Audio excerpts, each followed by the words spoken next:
ברוכים הבאים לפרק נוסף בסדרת עלי ספר. אנחנו נמצאים בסביבת הרמב"ם בבית אריאלה. יצאנו ממצרים לפני 2000 שנה. מה יש לנו לחפש במצרים? התורה מצווה עלינו, גם מבטיחה לנו, כי אשר היטב את מצרים היום לא תוסיפו לראותם עד עולם.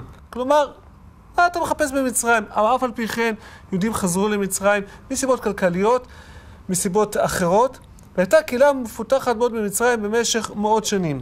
מי לנו יותר גדול מרבי משה בן מימון, הרמב"ם, שגר במצרים?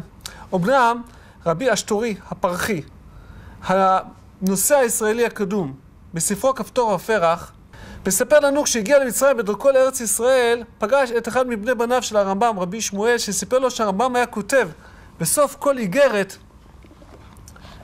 העובר בכל יום 3 לאווים. כלומר שהרמב"ם הרגיש שהוא עושה מעשה לא נכון. אבל לעדות הזאת אין מקור נוסף שמאשש את זה.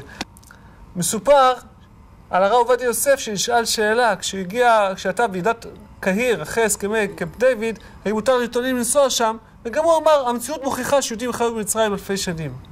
איך אנחנו יודעים שעשו את המציאות?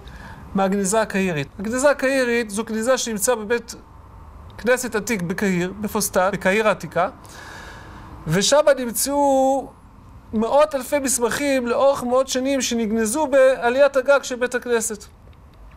המסמכים האלה פוזרו בכל העולם. החלק הארי שלהם נמצא באוניברסיטת אוקספורד באנגליה.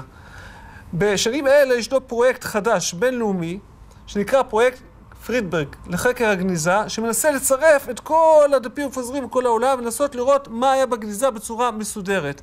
הפרויקט הזה הוא ממוחשב, הוא עלה לאינטרנט והוא פרויקט מדהים. מדי שנה יוצא שנתון שנקרא גנזי קדם, שמרכז את כל הגילויים האחרונים בחקר הגניזה. שנתון מאוד מעניין, מאמרים מאוד מיוחדים, שבו אנחנו מגלים ספרים עתיקים, מגלים מהדורות ישנות שלא ידענו של ספרים, וגם על חיי היום-יום של היהודים בתקופה ההיא במזרח הקרוב. מומלץ מאוד. עד כאן להפעם, להתראות בפרק הבא.